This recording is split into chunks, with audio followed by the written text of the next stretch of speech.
Hi, my name is Kanal, and welcome to the Geeks of the Valley podcast, which connects with some of the brightest minds globally who are leading their respective industries today to discuss the hottest upcoming industry trends and how their work is affecting the global economy. What started off as a coffee chat has now grown into a global platform for visionaries. This morning from Tokyo, Japan, we have the current partner of Antler Japan joining us.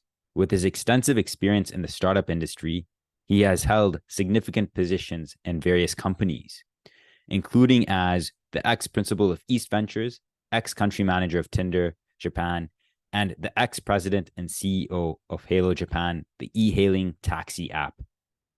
At Antler Japan, he and his team are dedicated to providing founders with essential support, including connections with subject matter experts, successful founders and mentors, as well as early access to capital to help build and scale their startups.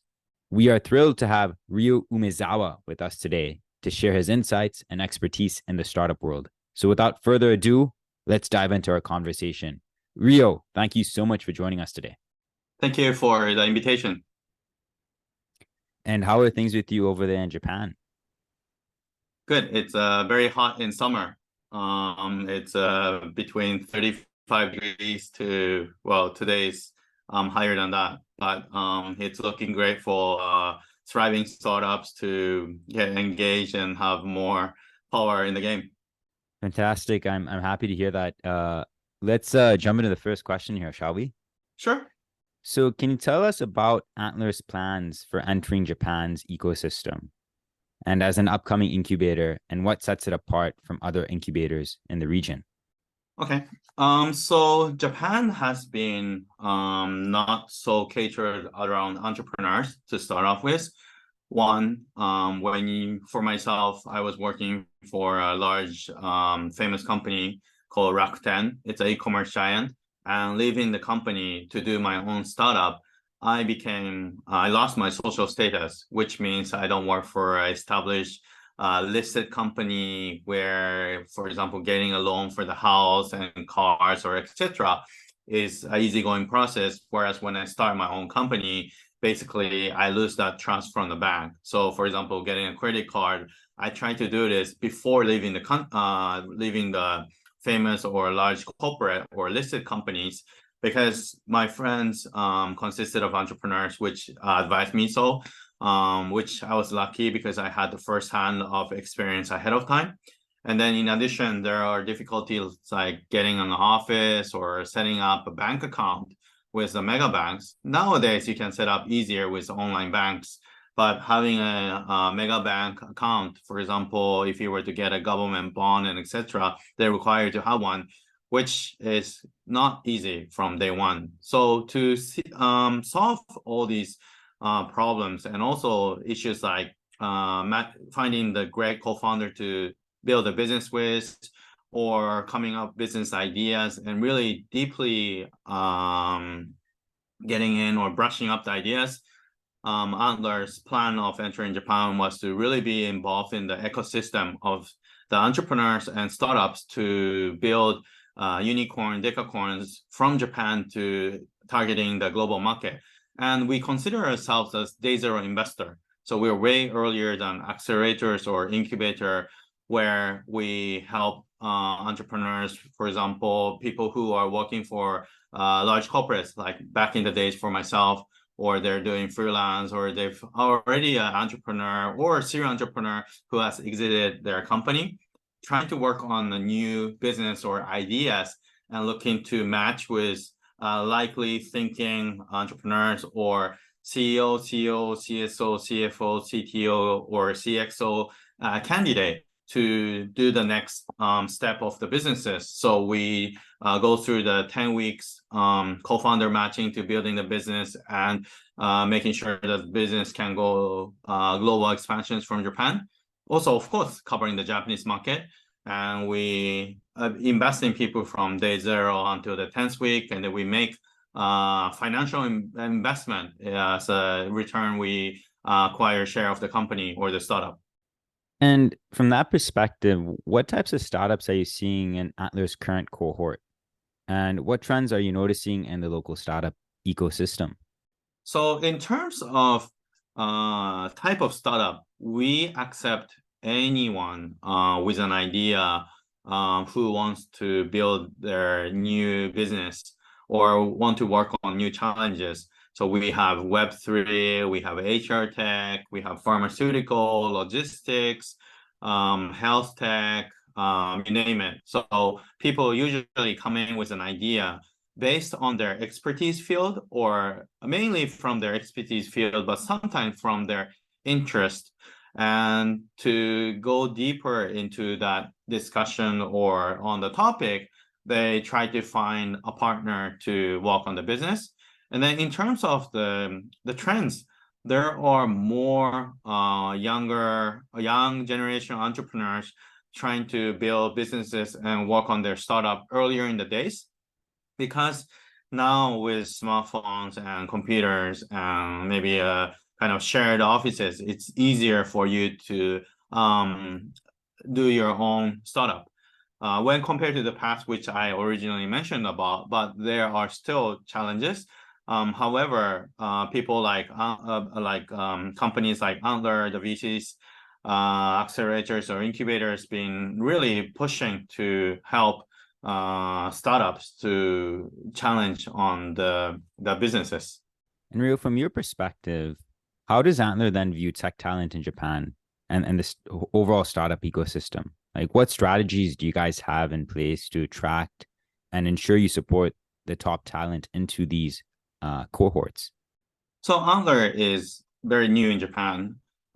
We've entered the market last year, and we have held the first cohort on January 23rd. Our cohort is a program to help entrepreneurs, the 10 weeks program to build businesses and find co-founders. And we've been attracting talent in the startup ecosystem by first getting our word out there that Antler has entered the Japanese market, and then how we're different because we're the earliest investors, which I previously mentioned that we're a day zero investor. We come in earlier than anyone else in the industry because we focus on people, and usually they are first-time entrepreneurs. There are, of course, serial entrepreneurs as well, but they're, for example, in Japan, working for large corporate, SoftBank, Yahoo, Recruit. If it's not outside of the tech industry, then pharmaceutical like Pfizer or travel industry wise, Japan Airlines, you name it. There are people working for large corporation as salaryman, which means they are on a payroll.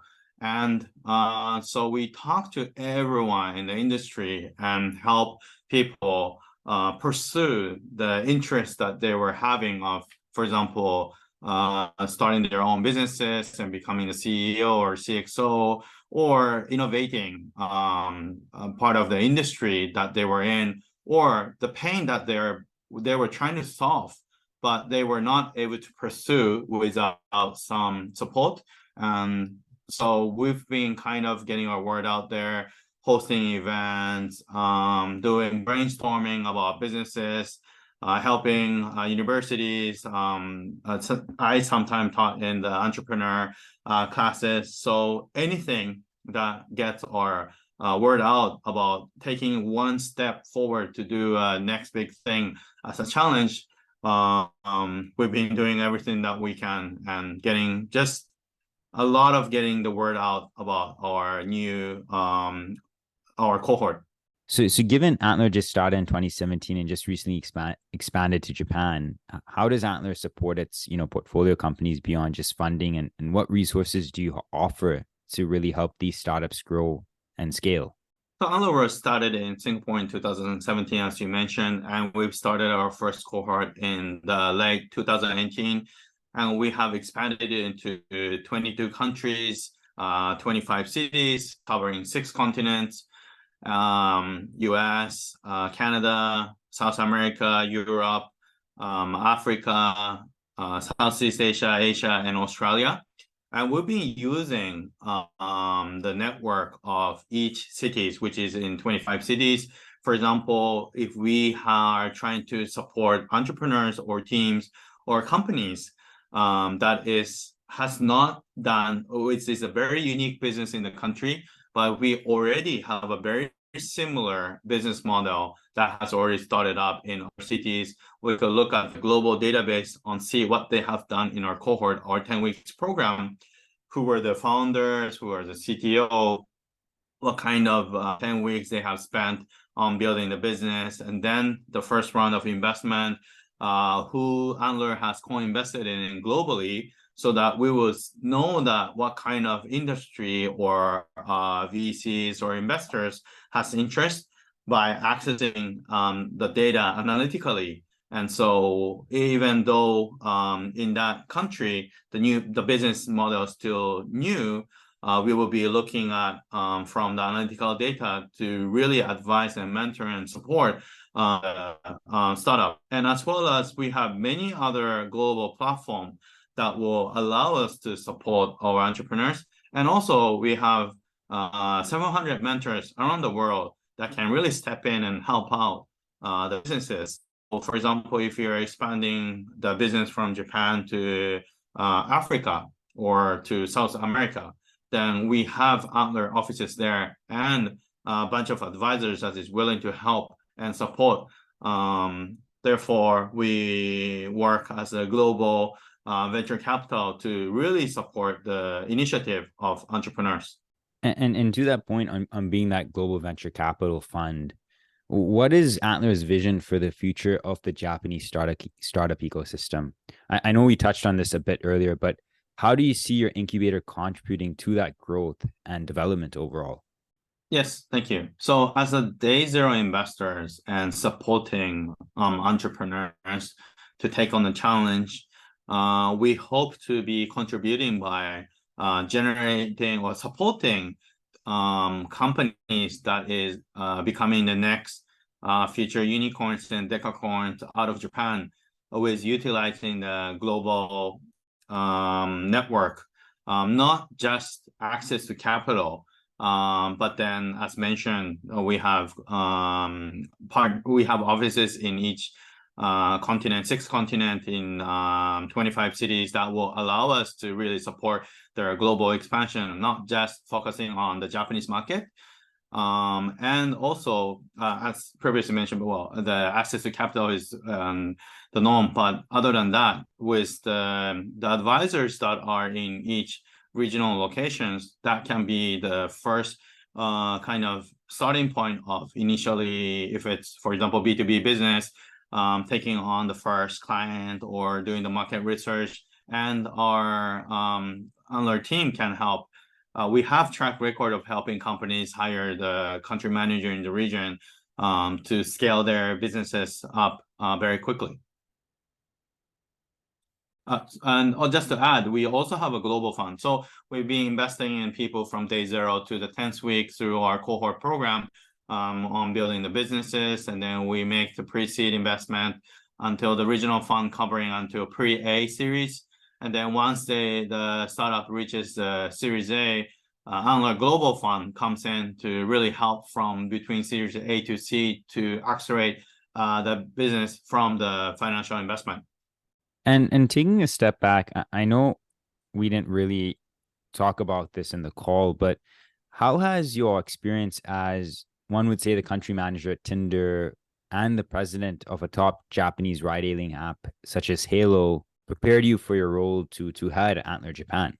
I think all the experience coming from being an entrepreneur, I done 2 startups on my own. And then in addition, as you mentioned, working for example, Tinder, the dating app, Halo, one of the largest European e-hailing taxi app, which also launched in Japan, which I served as CEO in the past.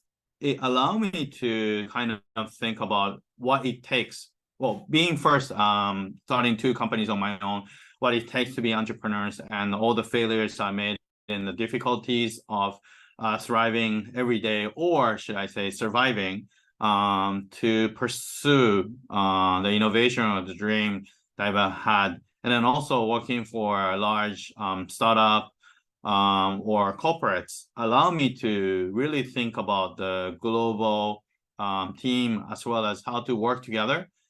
Uh, If you start with the small things, it could be time zone differences, cultural differences, but then this geological way of market entry, which is thinking global and acting local, which was a very important key to pursue B2B or B2C services or C2C services to really grow and scale into culturally fitting businesses. So these type of experiences has really helped me into, of course, market entry of Antler, but which in way of localizing to local needs to foster entrepreneurship and support all the entrepreneurs in the region in Japan. And given that unique experience of being both, an investor, a founder, and also being able to work at, a corporate in Japan, Japan has been traditionally known for having a traditional culture and conservative business practices. And how has this, in your opinion, maybe affected the development of the startup ecosystem in Japan?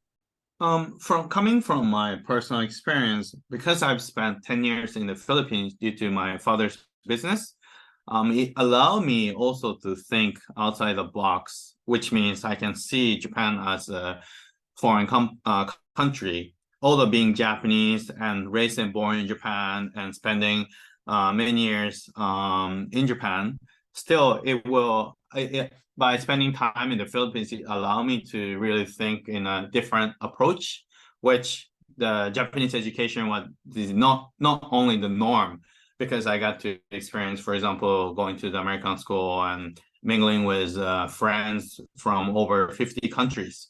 And having that in mind, if Antler Japan or Antler's approach to the region is very unique because we are the day zero investor and we are investing in people from day zero, which is a unique concept. So the regular, for example, accelerators or incubators approach, it doesn't really fit into us because, for example, accelerators or incubator, you need to have teams already in place or companies set up, and they're looking for money to accelerate their business, whereas we are doing the co-founder matching and really finding what the right business model within their expertise field or the field of interest that they have.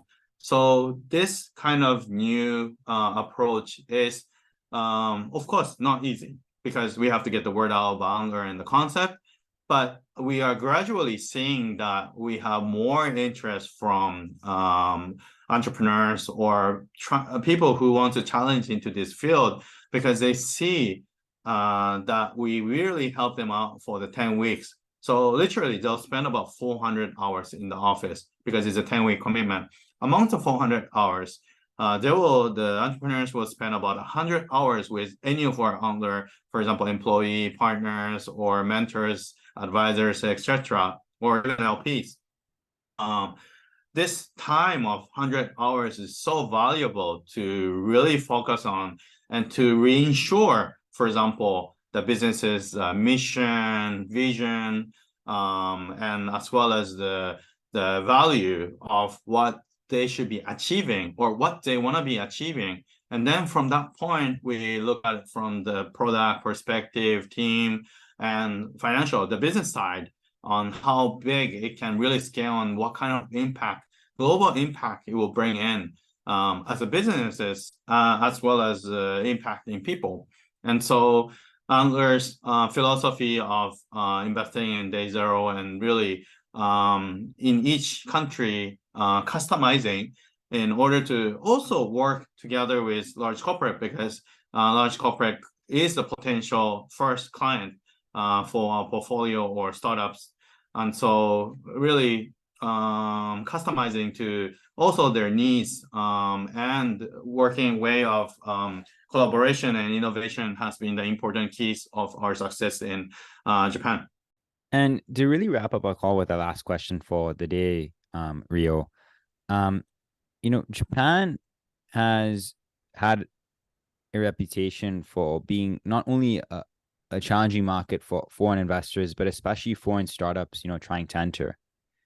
And what advice would you give to, both groups when looking to expand into Japan? So as every global expansion is really about thinking global and acting local. There are in each countries or cities processes that you need to follow at times. Sometimes you choose not to follow because it will not help or pursue your business. If you keep following, it may take double or triple the time of usual market entry. So really understanding the market differences. For example,